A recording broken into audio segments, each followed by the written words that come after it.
When I woke from my coma, my family exclaimed, "You're awake!" I blinked against the hospital lights, confused. Yes, the doctor said I've been stable for weeks. My husband Jake stumbled backward. My mother grabbed the bed rail. My sister Wilhelmina's face went sheet white. I looked at each of them and saw it clearly. Disappointment. They'd always treated me like the family ATM, but I thought nearly dying would change things. "Sweetheart," Jake said slowly, "maybe you should rest more. The doctor said you might slip back." "Actually, I feel amazing. They said I'm making a miraculous recovery." That's when I saw Jake exchange a look with Wilhelmina, a look that said everything. "Well," Mom said, forcing a smile, "miracles don't last forever. The doctors mentioned possible complications, right?" "No, they said I'm perfectly healthy. Except," I paused, watching them lean in eagerly, "the brain damage. I only have 6 months before complete cognitive failure."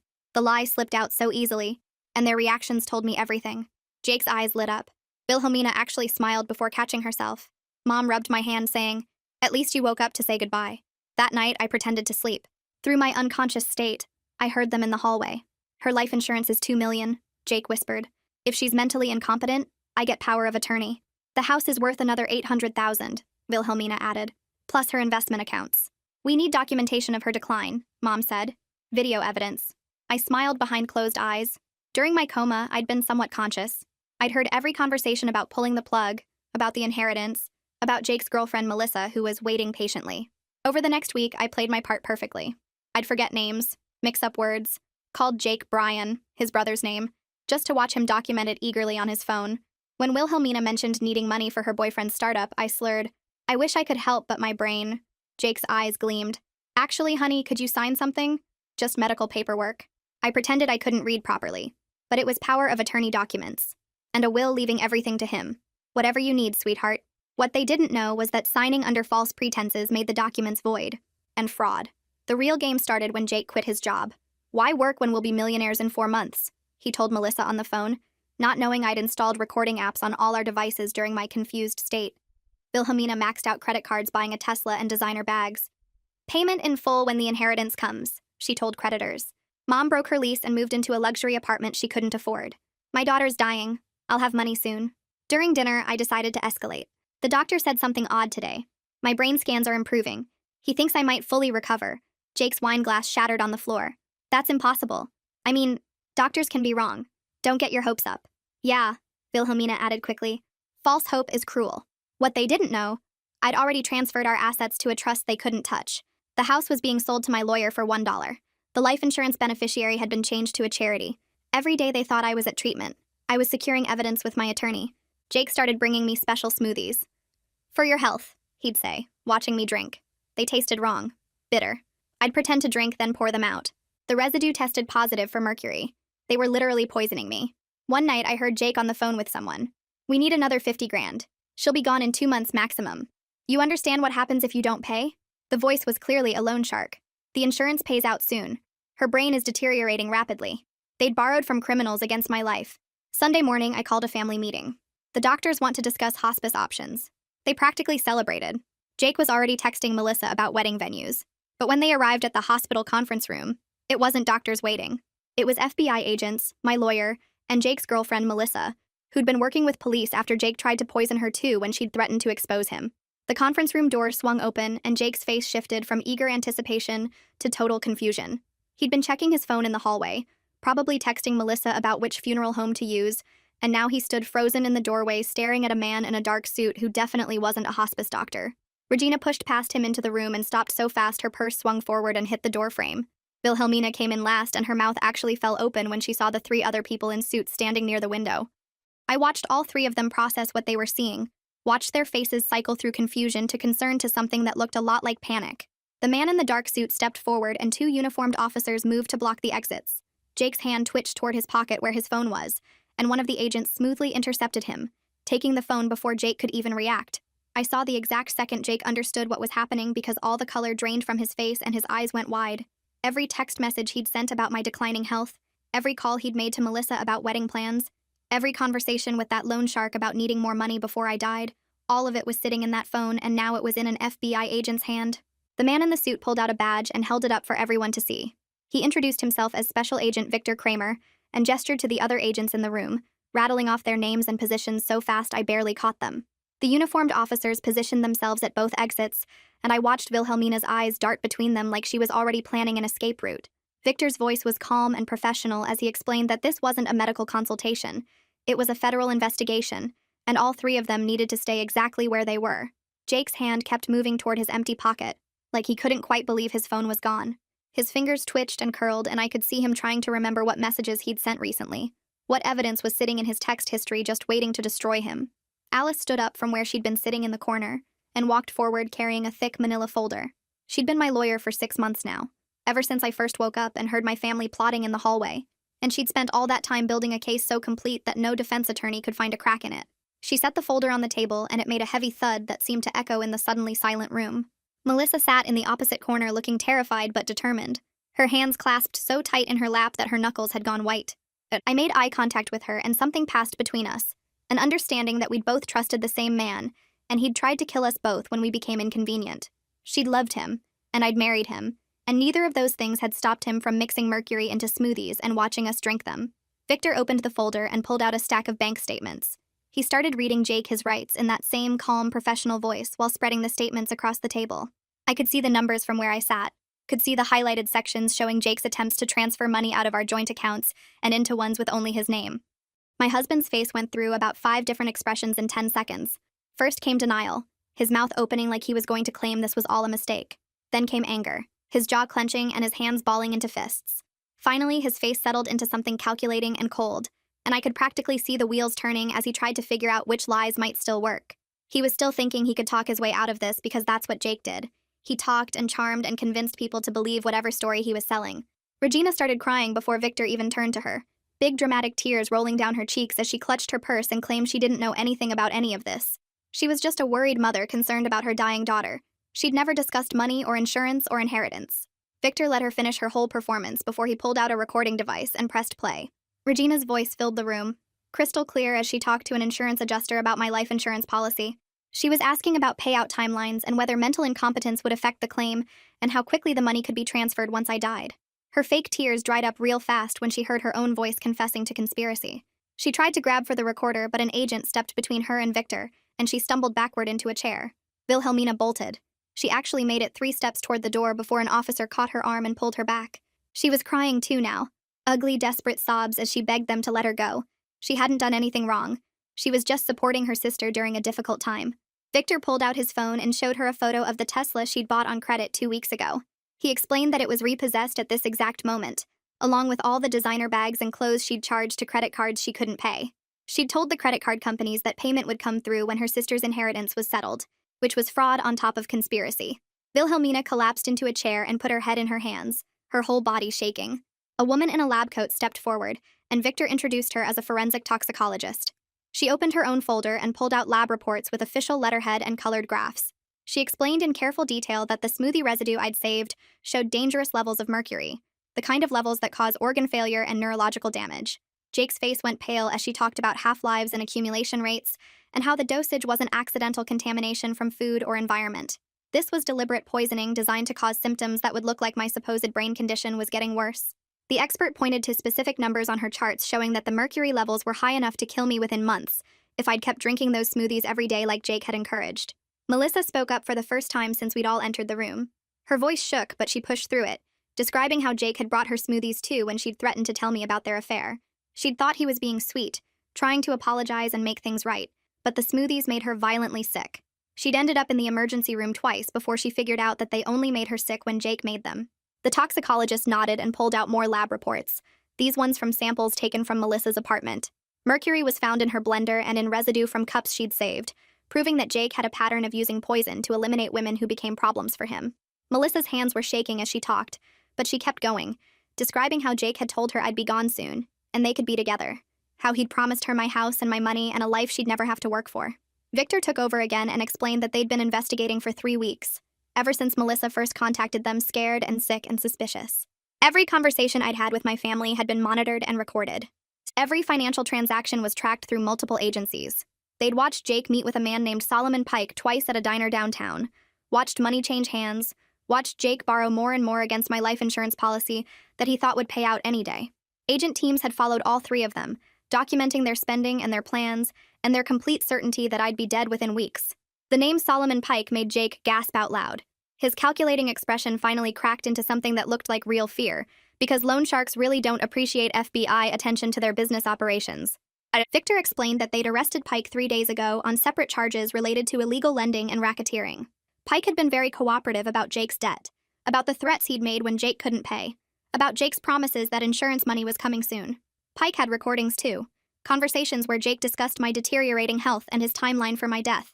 The loan shark had wanted insurance that he'd get paid, so he'd documented everything, and now all those recordings were evidence in a federal case against everyone in this room.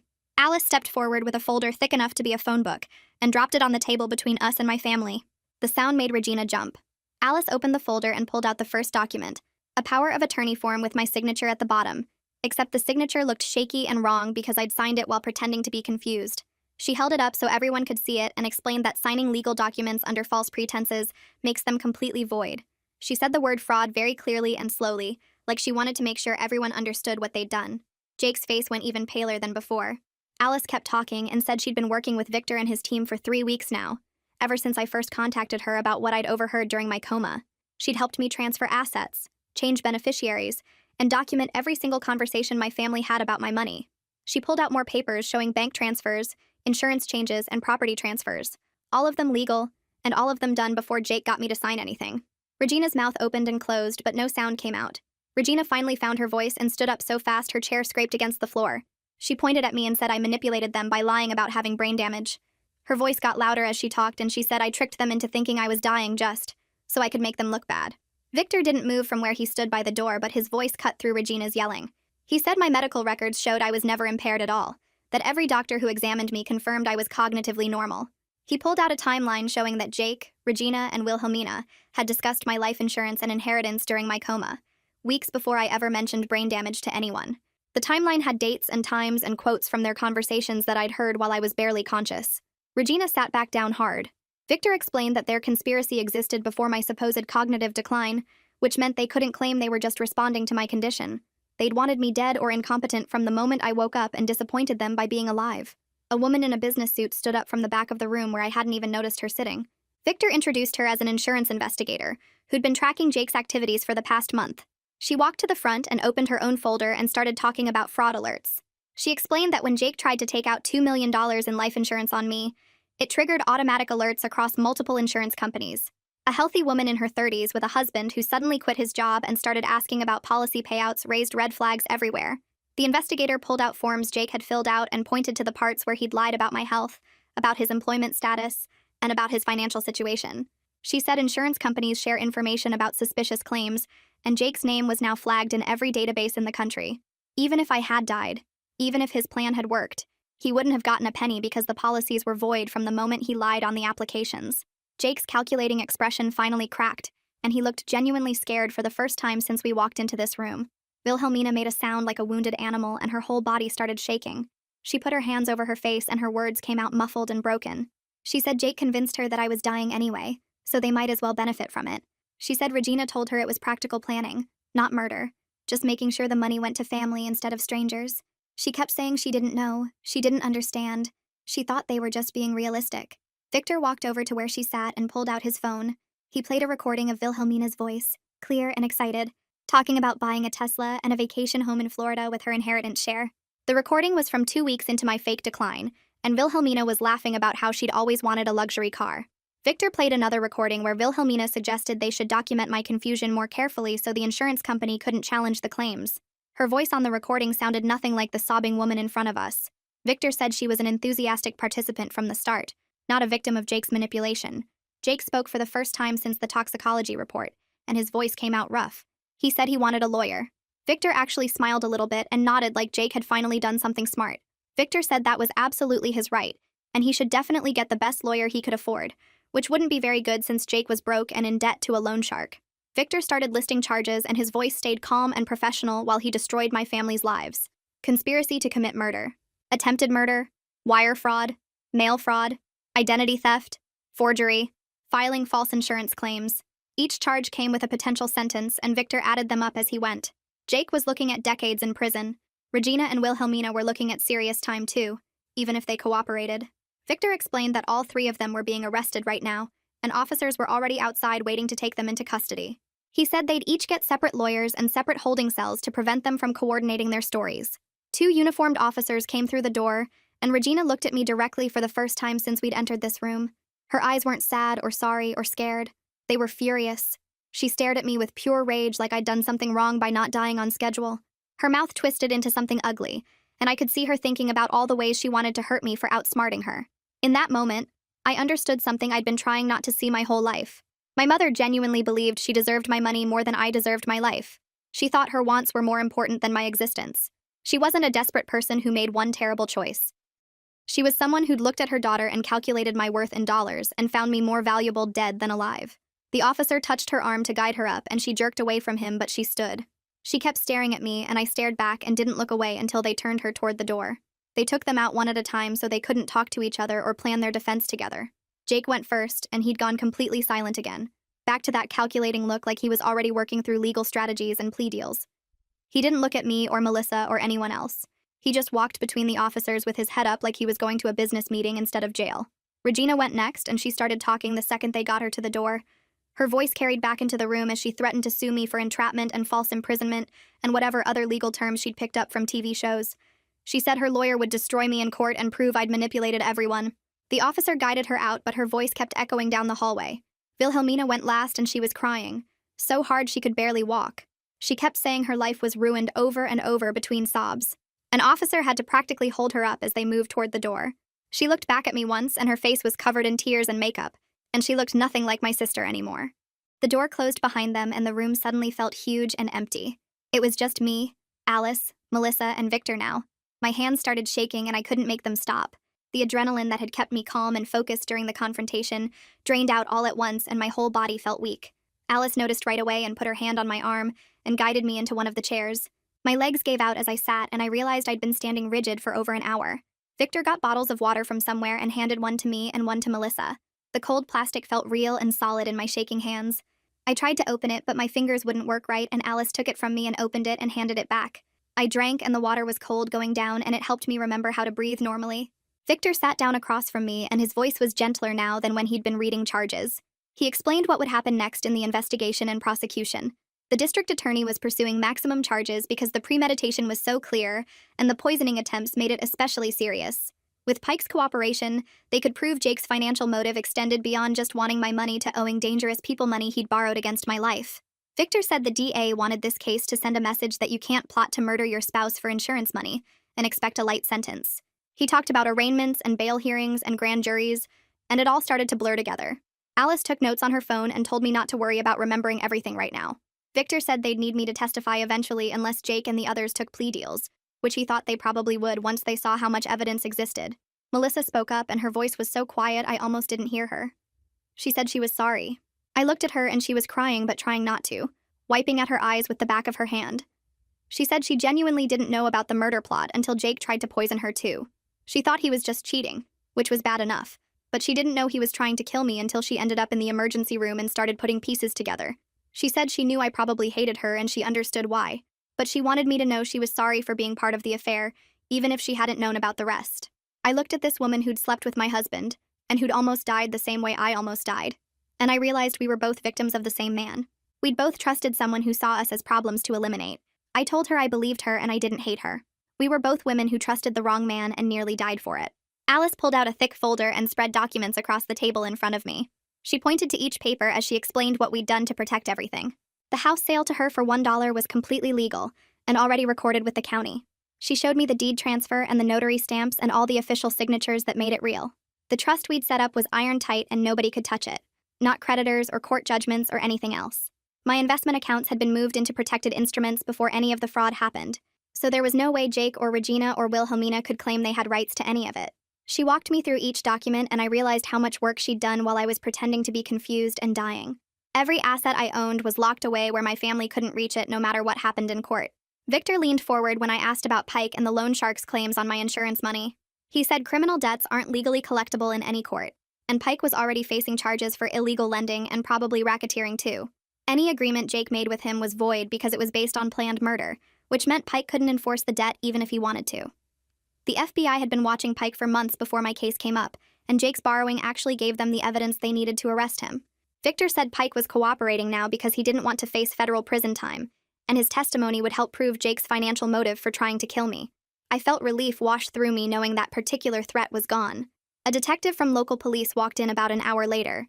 He was older, with gray hair and tired eyes, and he sat down across from me with a recording device and a notepad.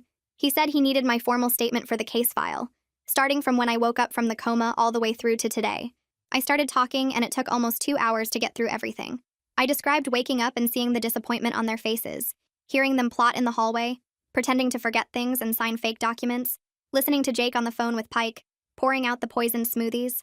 The detective asked questions and made me go back over certain parts multiple times, and I had to relive every moment of betrayal in official detail. My voice got hoarse and my throat hurt, and by the end I was exhausted from putting it all into words for the record. The detective thanked me and said my statement was clear and detailed and would be crucial for prosecution. Victor mentioned they'd need me to testify at trial unless Jake and the others took plea deals. Alice immediately jumped in and started talking about witness preparation. She said my testimony would be crucial because I was the victim, and I'd witnessed most of their planning firsthand. But it would also be hard emotionally. I'd have to sit in a courtroom and face Jake and Regina and Wilhelmina while I described how they tried to kill me. I'd have to answer questions from defense lawyers who would try to make me look like a liar or manipulator. Alice said we'd practice beforehand, and she'd be there with me the whole time, but I needed to understand it wouldn't be easy. The idea of seeing them again made my stomach turn, but I knew I had to do it if I wanted them to face real consequences. Melissa gave her statement next while I sat and listened. Her voice shook as she described the affair with Jake and how he'd told her I was dying and they'd be together soon. She talked about his comments that I'd be taken care of soon, and how she thought he meant hospice care until she started getting suspicious. She described the smoothies he made her, the same kind he made for me, and how she got violently ill after drinking them for a week. She'd gone to the emergency room thinking she had food poisoning, and when the toxicology report came back showing mercury, she realized what Jake had done. She put together that if he was poisoning her, he was probably poisoning me too, and that's when she went to the police.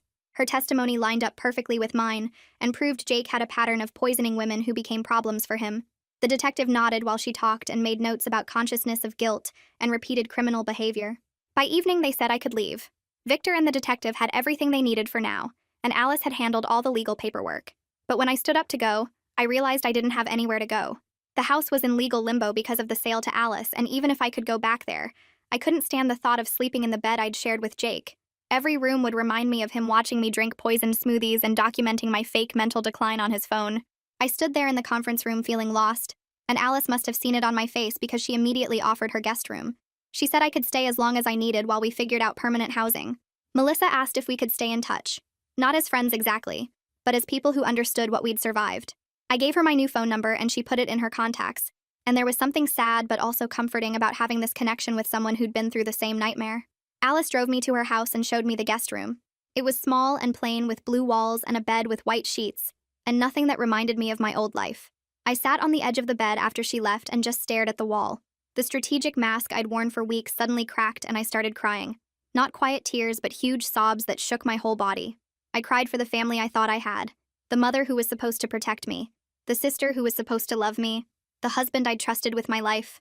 I cried for the years I'd spent being their ATM and thinking that was normal. I cried for the woman I'd been before the coma, who was naive enough to think nearly dying would make them care about me. I cried until my throat was raw and my eyes were swollen and I couldn't cry anymore. Alice knocked softly and came in without waiting for an answer. She sat on the bed next to me and didn't say anything for a while. Then she told me she'd seen enough cases to know that justice doesn't heal betrayal. It just stops the people who betrayed you from doing more damage. Sometimes that has to be enough because you can't undo what they did or make them into different people. You can only protect yourself and move forward and build something new. She said it wasn't fair and it wasn't what I deserved, but it was reality. I nodded because I knew she was right, even though it hurt to hear. The next morning, I woke up to my phone buzzing constantly. Alice brought me coffee and told me the arrests had hit the news overnight.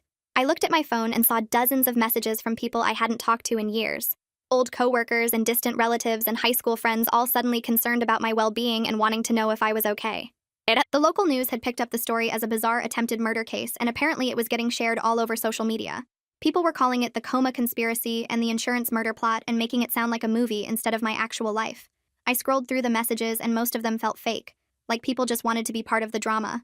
A few seemed genuine, but I didn't have the energy to respond to anyone yet. I turned my phone off and drank my coffee and tried to figure out what came next.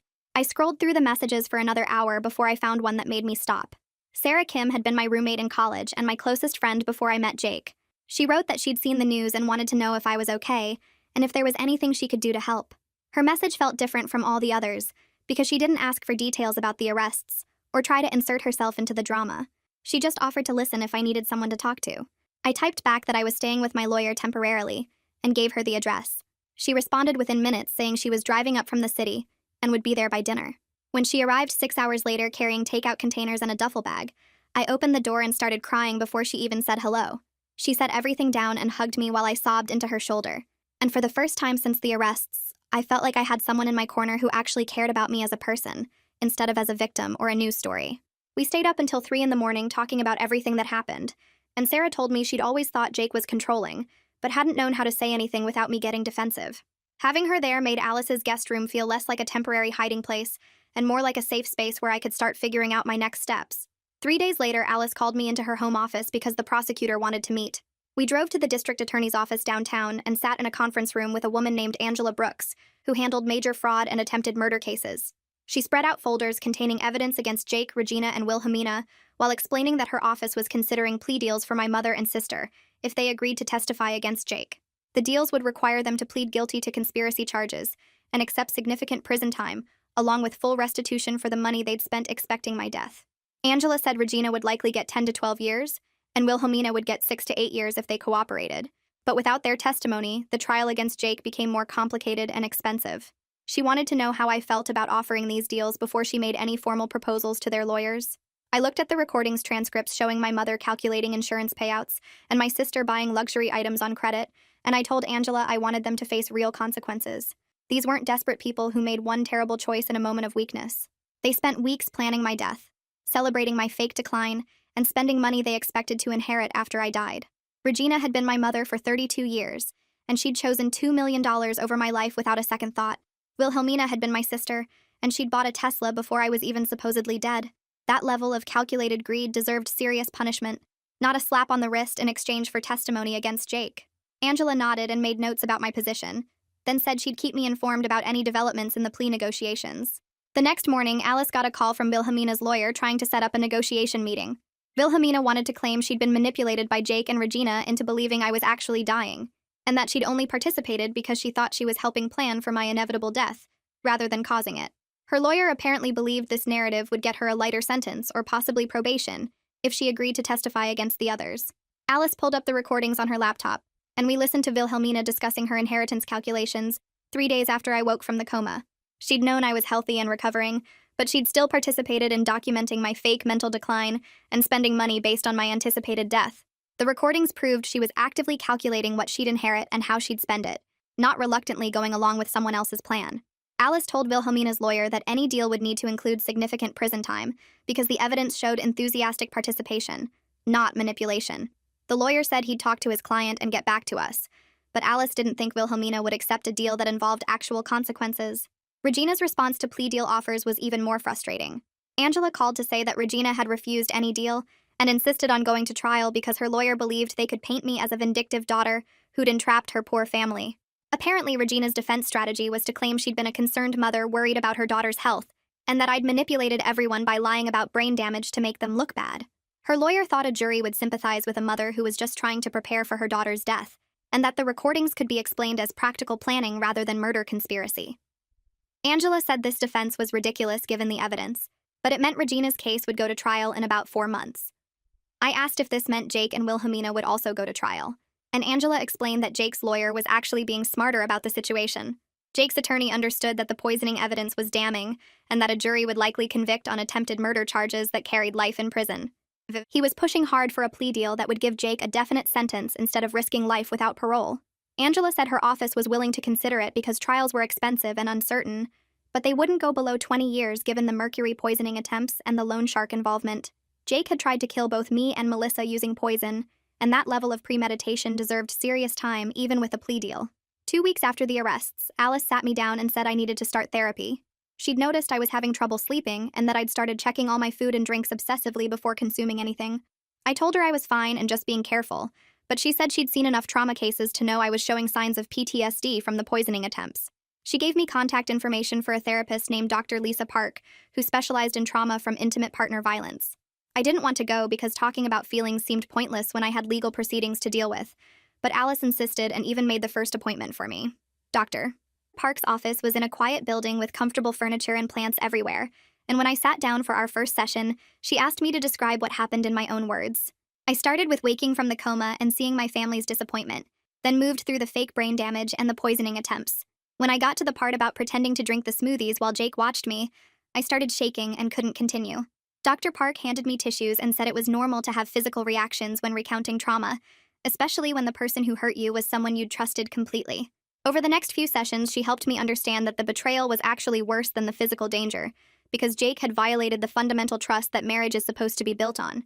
He'd slept next to me while planning my death, kissed me while poisoning me, and pretended to care while documenting my fake decline. That level of intimate betrayal created a specific kind of trauma that was different from being attacked by a stranger. The legal proceedings moved slowly over the next several weeks while lawyers negotiated and evidence was reviewed. Angela called in early November to say that Wilhelmina had finally accepted a plea deal after her lawyer explained that going to trial would likely result in a longer sentence. Wilhelmina agreed to plead guilty to conspiracy to commit fraud and attempted fraud in exchange for 8 years in prison and orders to repay all the money she'd spent based on my anticipated death. The plea hearing was scheduled for 2 weeks later at the county courthouse. Alice and I attended along with Angela and several FBI agents who'd worked on the case. Wilhelmina stood in front of the judge wearing an orange jumpsuit and looking much smaller than I remembered. Her lawyer read the plea agreement while she nodded along, and then the judge asked her to explain in her own words what she'd done. Wilhelmina's allocution was painful to watch because she admitted her actions, but framed everything as being caught up in Jake's manipulation. She talked about how Jake had convinced her that I was dying anyway, and that planning for the inheritance was just being practical. She never acknowledged that she'd actively hoped for my death so she could buy a Tesla and designer clothes. She never mentioned the recordings where she calculated her share of my assets or the credit card bills she'd run up expecting to pay them off with inheritance money. She presented herself as a naive younger sister who'd been led astray by her evil brother-in-law, and it made me want to stand up and play the recordings right there in court. The judge clearly wasn't buying Wilhelmina's victim narrative because her response was sharp and direct. She said that Wilhelmina was an educated adult with a college degree and a professional career who'd made calculated choices to participate in a conspiracy to defraud her sister. The recordings proved she'd known I was healthy and recovering, but had chosen to participate anyway because she wanted money for luxury purchases. The judge emphasized that being influenced by someone else didn't excuse her actions, especially when she'd participated enthusiastically and spent money before I was even supposedly dead. The 8-year sentence reflected that she was a willing participant who'd made deliberate choices, not an innocent victim of manipulation. Wilhelmina started crying when the judge pronounced the sentence, but I felt nothing except relief that she'd face real consequences for what she'd done. Regina's lawyer filed the subpoena for my medical records 2 weeks after Wilhelmina's sentencing. Alice called to tell me about it and explained that the defense was trying to build a narrative where my family had legitimate concerns about my health. The strategy made sense from a legal standpoint because if they could prove I actually had cognitive issues, then the conspiracy charges might not stick as firmly. But every neurologist who treated me during my recovery had documented that I showed no signs of brain damage or cognitive decline. The hospital records were clear and detailed. My brain scans showed normal function. The cognitive tests I took weekly during my supposed deterioration all came back perfect. The defense would find nothing in those files except proof that I was completely healthy while my family plotted my death. Alice explained that the trial date was set for 4 months out, which felt like forever when I just wanted this whole nightmare finished. But she reminded me that Regina's lawyer needed time to prepare a defense, and the prosecution needed time to organize all their evidence. 4 months meant sitting with the knowledge that my mother would eventually stand trial for trying to kill me. 4 months of knowing she'd fight back instead of accepting responsibility like Wilhelmina had done. Jake's plea negotiations were dragging on longer than anyone expected. Alice heard from the prosecutor's office that Jake wanted 15 years while they were pushing for 25. The gap seemed huge, and the sticking point was always the poisoning attempts. Jake's lawyer kept arguing that he never intended to kill anyone, just make me sick enough to sign documents while I was vulnerable. The claim was absurd because mercury poisoning doesn't just make someone temporarily ill. The prosecutor brought in medical experts who explained that the dosages Jake used could have caused permanent organ damage, kidney failure, neurological problems that would last the rest of my life. Jake's defense that he was only trying to make me compliant fell apart when doctors testified about what mercury actually does to the human body.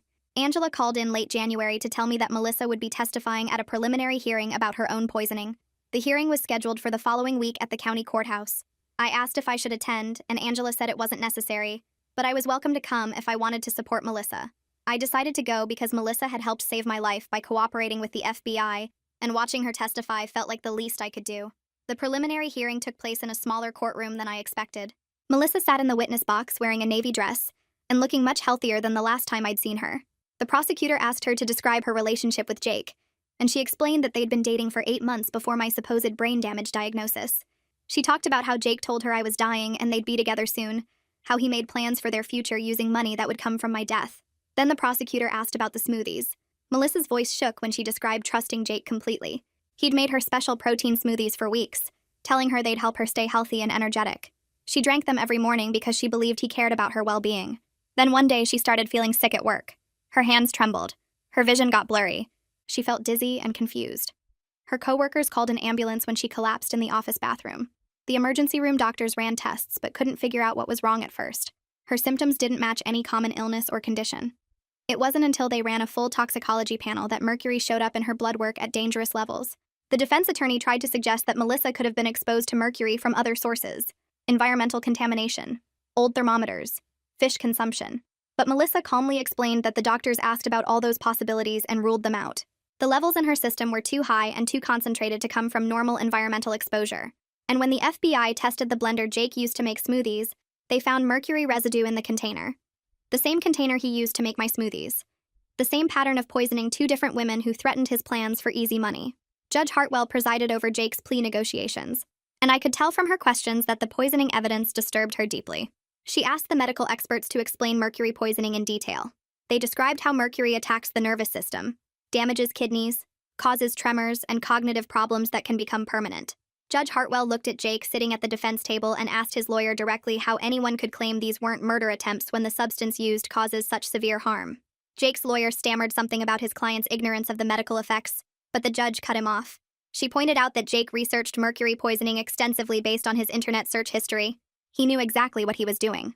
The plea negotiations finally concluded in early February, 3 months after the initial arrests. Jake accepted a deal for 22 years. He agreed to plead guilty to attempted murder for both Melissa and me, conspiracy to commit fraud, and multiple counts of forgery and identity theft related to the power of attorney documents he'd forged. The sentencing hearing was scheduled for 2 weeks later. Alice asked if I wanted to give a victim impact statement at the sentencing. I said yes immediately because Jake needed to hear directly from me what he'd done. I spent a week writing and rewriting my statement, trying to find words that captured the specific horror of waking from a coma to discover your husband wished you'd died. Angela helped me practice reading it out loud without breaking down. The sentencing hearing filled a larger courtroom. Jake sat at the defense table in an orange jumpsuit looking smaller than I remembered. His lawyer sat beside him shuffling papers. The prosecutor sat across the aisle with files stacked in front of her. I sat in the front row with Alice on one side and Angela on the other. Judge Hartwell entered and everyone stood. The prosecutor presented the case summary first, walking through the timeline of events from my coma through the arrests. She emphasized the planning and premeditation, the multiple victims, the use of poison as a weapon. Then she called me to give my victim impact statement. I walked to the podium on shaking legs and looked at the judge instead of at Jake. I described waking from my coma and seeing disappointment on my family's faces. I talked about pretending to have brain damage and watching my husband document my fake decline with eager excitement. I explained how he brought me smoothies every day, watched me drink them, kissed me goodnight while the mercury in my system built up to dangerous levels. I described the specific betrayal of being poisoned by someone who promised to love and protect me.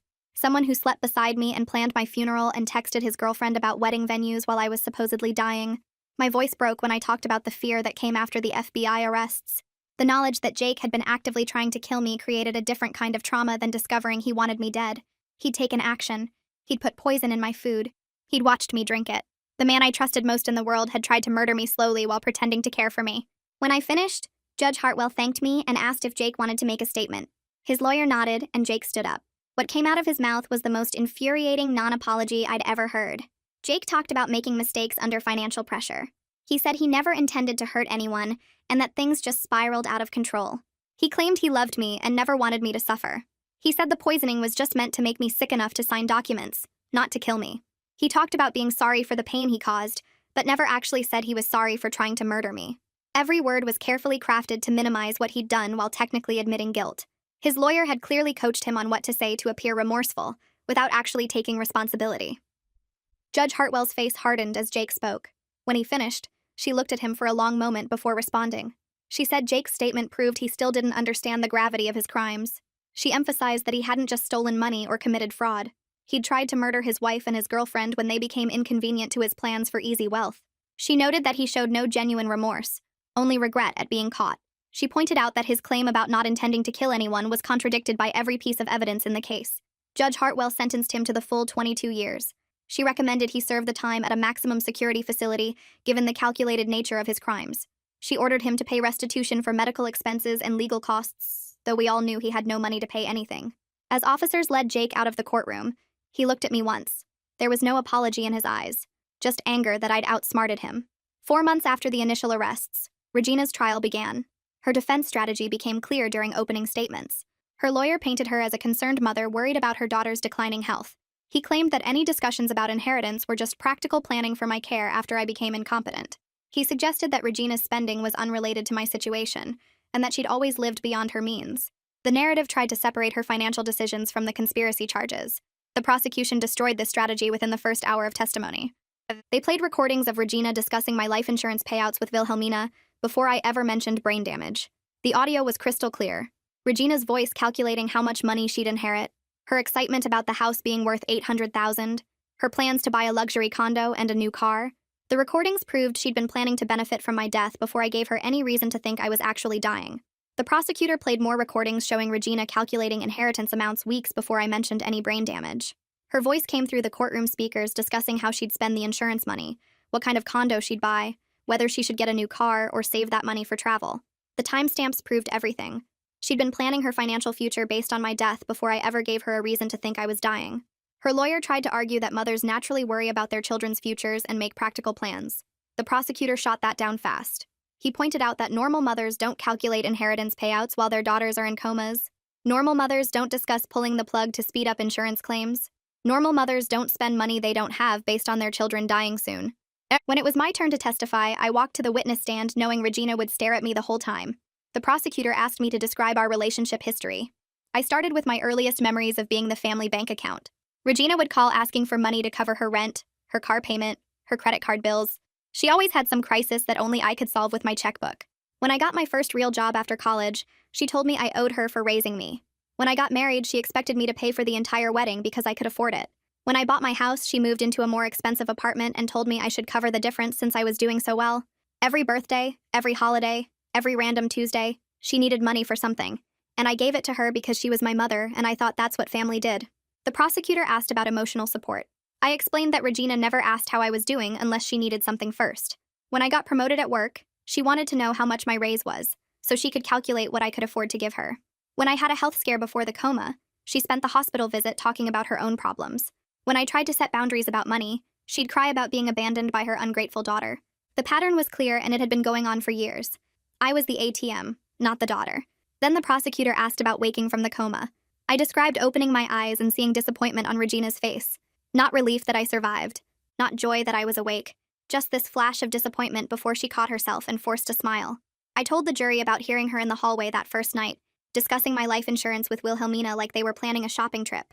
I explained how Regina immediately started talking about my supposed cognitive decline, encouraging doctors to document problems that didn't exist, pushing for declarations of incompetence that would give Jake power of attorney. The prosecutor showed the jury Regina's spending records. She'd broken her lease and moved into a luxury apartment she couldn't afford 2 weeks after I mentioned brain damage. She told her landlord that her daughter was dying and she'd have money soon. She bought expensive furniture on credit with delivery scheduled for 6 months out, right around when she expected me to be dead or completely incompetent. She made deposits on a new car and a cruise, both scheduled for after my supposed cognitive failure. Every purchase was timed to my expected death. Regina's lawyer stood up for cross-examination. He tried to make me look vindictive and manipulative. He asked why I lied about brain damage if I wasn't trying to trap my family. He suggested I was a cruel daughter who enjoyed watching my mother suffer. He implied I fabricated evidence and manipulated recordings to frame innocent people who were just worried about my health. His strategy was obvious. Make the jury think I was the villain, not Regina. I stayed calm and explained exactly why I started recording. I told the jury that I'd been somewhat conscious during my coma. I heard Regina, Wilhelmina, and Jake discussing whether to pull my plug. I heard them calculating insurance payouts and inheritance amounts. I heard them talking about how long they should wait before ending my life support so it wouldn't look suspicious. When I woke up and saw their disappointment, I knew I needed proof of what they were planning. I only started recording after I heard them actively discussing my murder for money. That wasn't entrapment. That was self-defense. The lawyer tried another angle. He asked why I didn't just confront them or cut them off. Why did I pretend to have brain damage instead of being honest? I explained that I needed evidence that would hold up in court. If I'd just accused them, they would have denied everything. But by giving them what they wanted, by pretending to decline mentally, I got them to document their own crimes. They recorded videos of my supposed confusion. They discussed their plans on phone calls. They spent money they didn't have based on my anticipated death. Every action they took proved their intent to defraud insurance companies and steal my assets. The lawyer's last attempt was asking if I felt any guilt about destroying my family. I looked at Regina while I answered. I said I didn't destroy my family. They destroyed themselves when they chose money over my life. I didn't make Regina discuss pulling my plug. I didn't make her break her lease for an apartment she couldn't afford. I didn't make her calculate insurance payouts while I was in a coma. She made those choices. She committed those crimes. All I did was survive and collect evidence of what she was planning to do to me. The jury went out to deliberate after closing arguments. 6 hours passed while I sat in the hallway with Alice. My hands shook the entire time. I kept thinking about what would happen if they didn't believe me. What if they thought I really was vindictive? What if Regina walked free? Alice kept reminding me that the evidence was overwhelming. The recordings, the financial records, the toxicology reports, all of it pointed to conspiracy and attempted fraud. But I couldn't relax until I heard the verdict. When the jury came back, I watched each face trying to read their decision. The 4 women stood and announced guilty on all counts. Conspiracy to commit murder. Attempted fraud. Conspiracy to commit fraud. Regina's face went white and then red. She started shaking her head like she could refuse the verdict. Her lawyer put his hand on her arm, but she shook him off. The judge thanked the jury and set a sentencing hearing for 2 weeks later. Regina's sentencing hearing was scheduled for a Tuesday morning. I arrived early and sat in the front row with Alice. Regina was brought in wearing an orange jumpsuit, her hair flat and her face pale. She looked smaller somehow, like being in jail had shrunk her. The judge entered and everyone stood. When we sat back down, Regina stared straight ahead, not looking at me at all. The prosecutor presented his sentencing recommendation first. He asked for the maximum of 15 years based on Regina's complete lack of remorse and the severity of her crimes. He pointed out that she'd shown no guilt during the trial, no acknowledgement of wrongdoing, no apology to her daughter. He emphasized that as my mother, Regina had a special duty of care that she violated in the most fundamental way possible. She'd actively planned my death for financial gain. That deserved serious punishment. Regina's lawyer argued for leniency. He claimed Regina was a woman who made poor choices under financial stress. He said she never actually tried to kill me, just planned to benefit if I died naturally from my supposed condition. He suggested a shorter sentence of 5 to 7 years would be appropriate given her age and lack of prior criminal record. No, he painted her as a desperate woman who got caught up in circumstances beyond her control. The judge asked if Regina wanted to make a statement. Regina stood up slowly. She looked at the judge and said she was sorry for any pain she caused. But then she turned to me and her face changed. She said I'd destroyed the family by refusing to help when they needed money. She claimed I'd always been selfish and cold. She said I trapped them by pretending to be sick, and then punished them for caring about my future. Her voice got louder as she talked. She said I'd ruined her life, and Wilhelmina's life, and Jake's life over money that I didn't even need. She said I should be ashamed of myself for putting my own mother in prison. The judge's face hardened as Regina spoke. When Regina finally sat down, the judge looked at her for a long moment. Then she said Regina's statement proved she still didn't understand the gravity of her crimes or accept responsibility for her actions. The judge noted that Regina showed no genuine remorse, only anger at being caught and punished. She emphasized that Regina hadn't just made poor financial choices. She'd conspired to murder her daughter and defraud insurance companies. She'd celebrated her daughter's supposed decline and spent money she didn't have based on her daughter's anticipated death. The judge sentenced Regina to 12 years in prison. She recommended Regina serve the time at a medium security facility and ordered her to pay restitution for legal costs and the money she'd fraudulently spent. As the judge finished speaking, Regina screamed at me across the courtroom. She yelled that I'd destroyed the family and I'd regret this. She said I was an ungrateful daughter who deserved to die alone. Security officers moved toward her, but she kept screaming about how I'd ruined everything. They had to physically remove her from the courtroom while she was still yelling about what a terrible person I was. I sat there watching security drag my mother out and felt nothing but relief. Not satisfaction exactly. Not happiness. Just this deep relief that she couldn't hurt me anymore. She couldn't call asking for money. She couldn't guilt me into funding her lifestyle. She couldn't plot my death for insurance payouts. For the first time in my life, I was free from her manipulation and control. Alice squeezed my hand, and we walked out of the courthouse together into the afternoon sun. With all 3 family members convicted and sentenced, I started rebuilding my actual life. Alice helped me find a small condo in a different neighborhood across town. 2 bedrooms, updated kitchen, small balcony with a view of the park. No memories of Jake or Regina or Wilhelmina. No ghosts in the corners. Just clean space that was entirely mine. We spent a weekend furniture shopping, and I bought everything new. New couch, new bed, new dishes, new everything. I wanted nothing from my old life in this new space. The insurance companies finished their investigations about a month after Regina's sentencing. They confirmed no payouts to anyone involved in the conspiracy. Jake wouldn't get life insurance money. Regina wouldn't get inheritance. Wilhelmina wouldn't get her share of assets. Everything stayed with me or went to the charity I designated as beneficiary during my fake decline. The insurance investigators also flagged all three of them in industry databases. They'd never be able to take out policies on anyone else or be named as beneficiaries without triggering fraud alerts. Their names were permanently marked in the system. My phone rang one evening while I was unpacking boxes in the new condo. Unknown number, but I answered anyway. A woman's voice asked if I was Regina's daughter. I said yes, carefully. She introduced herself as my father's sister, my aunt. She said she'd seen news coverage of the trial and wanted to reach out. I almost hung up because I didn't know I had an aunt. But she kept talking. She explained that Regina had cut off my father's entire family after he died. She'd refused to let them see me, returned their letters, blocked their calls. She'd isolated me completely from his side of the family. We talked for 2 hours that first call. My aunt told me stories about my father that I'd never heard. How he worried about Regina's materialism and her focus on money over everything else. How he'd insisted on setting up my inheritance in a trust that Regina couldn't touch, which she'd always resented. How he'd wanted me to know his family, but Regina made that impossible after his death. My aunt said she'd tried for years to contact me, but Regina blocked every attempt. She'd almost given up until she saw the trial coverage and realized I might finally be free from Regina's control. My aunt invited me to dinner at her house the following weekend. I drove to her neighborhood feeling nervous about meeting family I'd never known existed. But when she opened the door, I saw my father's eyes looking back at me. Same green color, same crinkles at the corners. She hugged me and I started crying right there on her porch. She led me inside where her husband and 2 kids were waiting. My cousins. I had cousins I'd never met. Over dinner, my aunt shared more stories about my father. She said he would be proud of how I protected myself. He'd always worried that Regina would try to control me through money and guilt. That's why he set up the trust the way he did, with provisions that kept Regina from accessing anything. He'd seen her manipulation tactics and wanted to make sure I had independence. My aunt said he used to tell her that I was strong and smart and would figure things out eventually. He'd believed in me even when Regina was trying to make me doubt myself. 6 months after the confrontation in the hospital conference room, I started a new job in the hospital administration. The position focused on patient advocacy and family communication protocols. After everything I'd been through, working in healthcare felt meaningful. I wanted to help improve systems that protected vulnerable patients from family members who might not have their best interests at heart.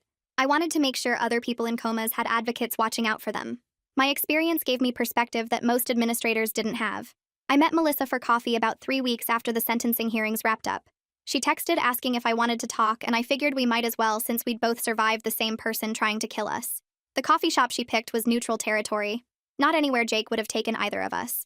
She looked different without the stress of testifying hanging over her, younger somehow, and she ordered a regular coffee instead of anything fancy. We sat outside because neither of us wanted to feel trapped in a small space.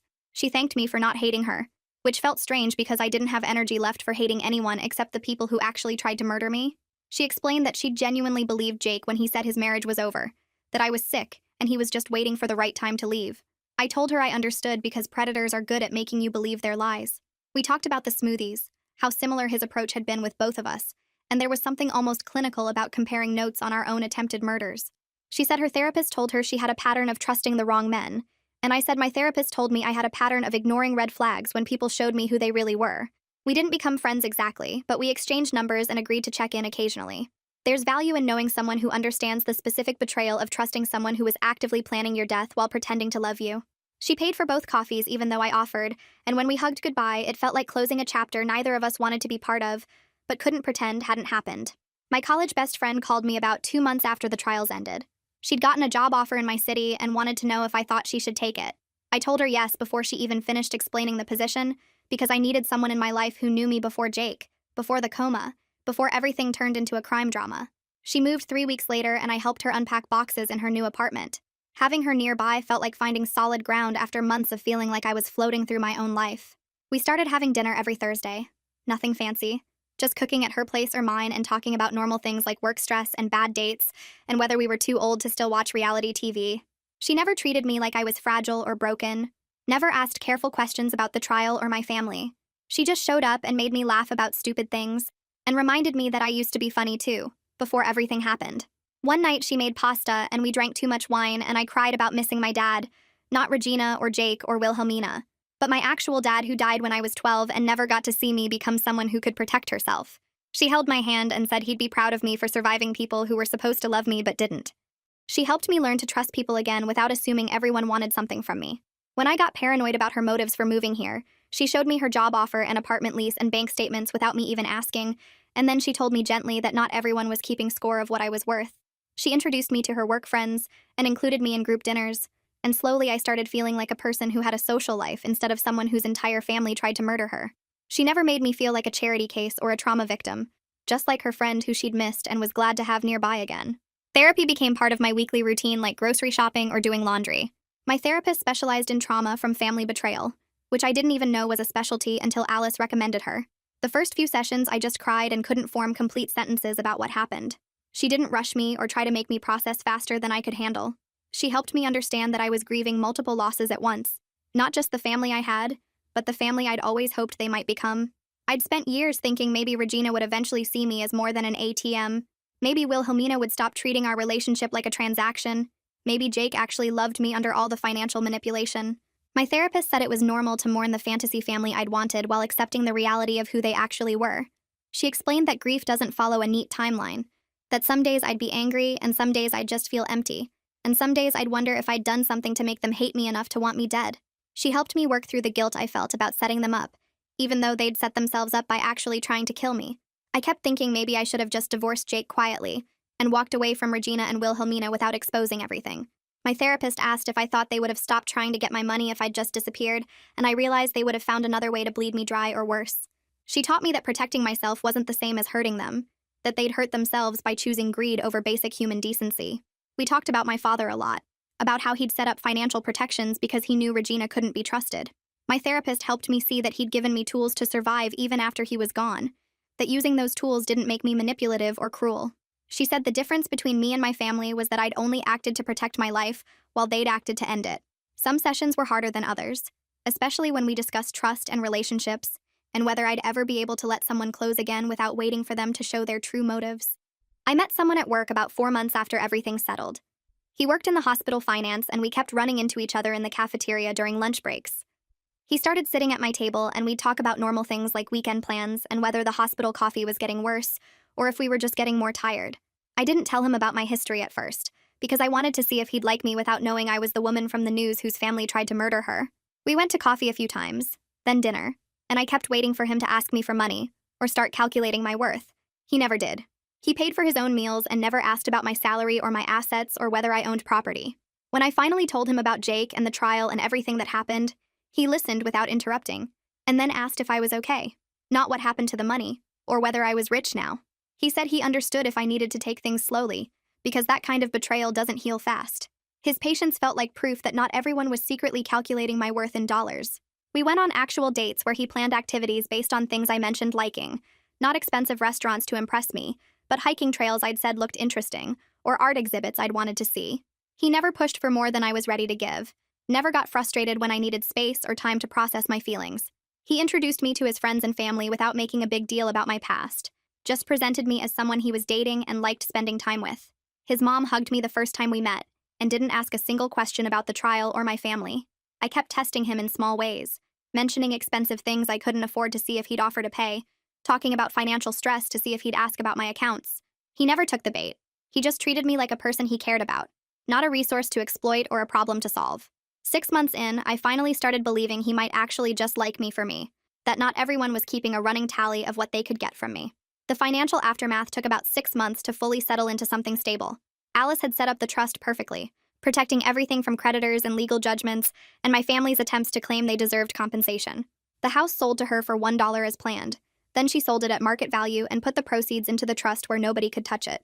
My investment account stayed protected. My retirement funds remained intact, and the life insurance money went to the charity I'd designated as beneficiary. I wasn't wealthy by any means, but I was secure and independent. I had a good job in the hospital administration that paid enough to cover my bills and save a little. The condo was modest but mine, 1 bedroom in a safe neighborhood with parking and a small balcony. I bought furniture slowly, picking pieces I actually liked instead of whatever Regina had decided was appropriate for someone in my position. My car was practical and paid off. My credit cards had low balances I could manage, and I had an emergency fund that made me feel safe. Alice reviewed my finances quarterly to make sure everything stayed protected and properly managed. She'd become more than just my attorney, more like a financial advisor who actually cared whether I was okay. The trust was structured, so I could access income from the investments without touching the principal, giving me security without making me feel trapped by money I couldn't use. I donated to the charity that received Jake's intended life insurance payout, supporting their work with domestic violence survivors. Every month I transferred a small amount to savings, building something for myself that nobody else had claimed to. I wasn't rich and didn't want to be. Not after seeing what money had done to my family. Being secure and independent felt more valuable than any inheritance, more meaningful than the millions Jake and Regina had tried to steal. I could pay my bills, buy groceries, go out with friends occasionally, and sleep at night knowing nobody was plotting to take it all from me. A year after everything ended, I got a letter from Wilhelmina requesting a prison visit. I almost threw it away without reading it, but something made me open it. She said she'd been working with a therapist inside and wanted a chance to talk to me face to face. She wasn't asking for forgiveness exactly, just an opportunity to explain and apologize. I thought about it for 2 weeks before deciding to go. The prison was 2 hours away, and I drove there on a Saturday morning feeling sick the entire time. The visiting room was exactly like you see in movies. Small tables bolted to the floor and guards watching everything. Wilhelmina looked smaller somehow, older, wearing a prison uniform that hung loose on her frame. She'd lost weight and her hair was shorter and she didn't have any makeup on. She cried when she saw me, which I hadn't expected. She thanked me for coming and said she understood if I hated her. I told her honestly that I didn't forgive her, and we wouldn't have a relationship when she got released, but I didn't wish her harm. She nodded like she'd expected that answer and said it was fair. She explained that she'd been working with her therapist on understanding how she justified hoping her sister would die for money, how she'd convinced herself it was okay because I had more than I needed anyway. She said the therapist was helping her see that she'd always been jealous of me, that Regina had pitted us against each other since we were kids. I listened but didn't offer comfort or absolution. She asked about my life and I kept my answers vague, not wanting to give her details she could use or obsess over. She said she was genuinely glad I survived and built a new life, that she hoped someday I might be able to think of her without just remembering the worst thing she'd ever done. I told her that might take a very long time or might never happen, and she said she understood. The visit lasted 30 minutes and felt like hours. When I left, I felt lighter somehow, like I'd closed a door I hadn't realized was still open. I never visited Regina or Jake and had no plans to change that. Regina sent letters that I returned unopened every time, not even bothering to read her excuses or justifications. Her handwriting on the envelopes was the same as always, careful and precise, and seeing it made my stomach hurt. I threw them in a box in my closet without opening them because I didn't need her version of events or her attempts to rewrite history. Jake's lawyer contacted me once asking if I'd be willing to meet with Jake so he could apologize. I told the lawyer no and asked him not to contact me again about Jake for any reason. Alice sent a formal letter making it clear that any further attempts at contact would be considered harassment. I blocked Regina's prison phone number after she tried calling twice. I blocked email addresses I suspected were hers when messages started coming through with subject lines about family and forgiveness. My therapist said it was healthy to maintain boundaries with people who'd tried to kill me, that I didn't owe them forgiveness or closure or anything else.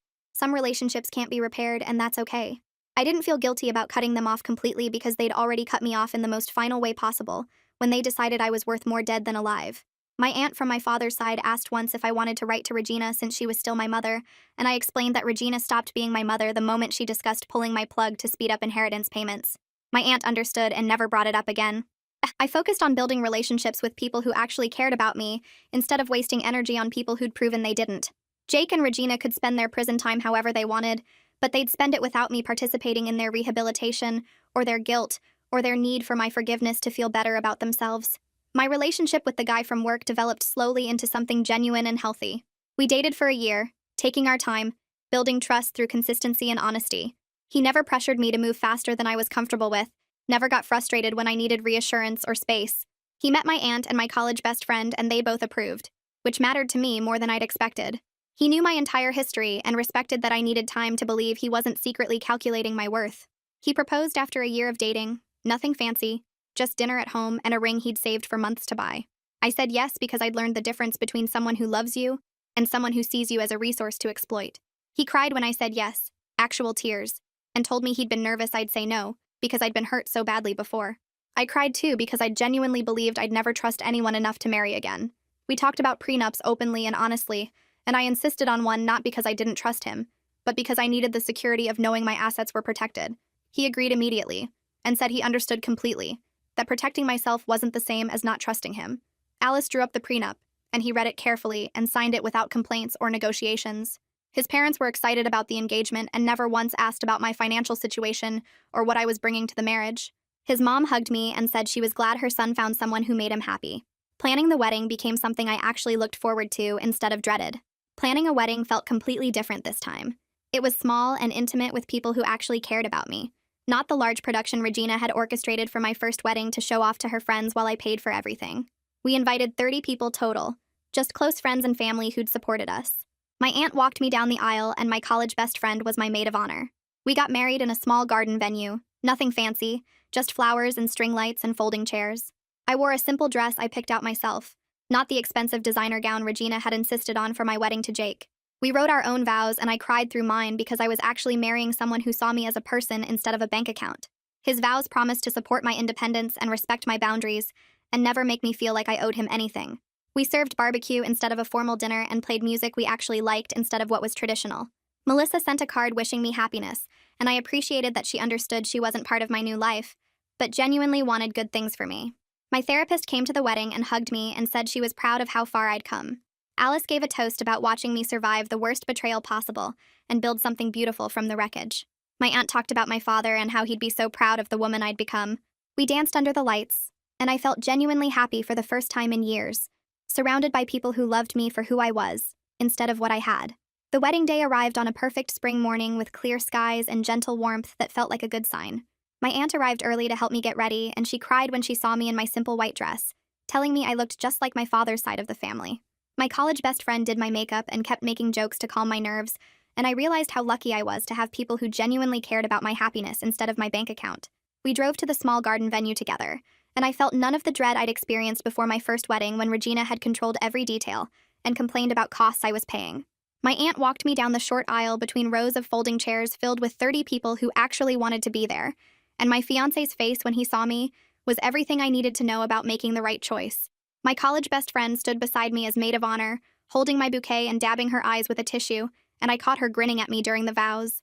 The ceremony was short and personal, with words we wrote ourselves instead of traditional scripts, and when we kissed as husband and wife, everyone cheered like they meant it.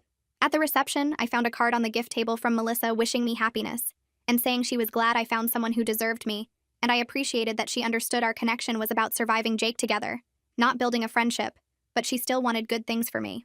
The barbecue dinner was casual and delicious, and we danced under string lights as the sun set, surrounded by people who proved every single day that I was worth more than my bank account. Starting this new chapter felt different because I'd learned through surviving my family's betrayal that protecting myself wasn't selfish, and that some people would always choose money over love, but I didn't have to let that define my future. I was building a life with people who saw me as a person instead of a resource, and that felt like the best possible outcome after everything I'd been through.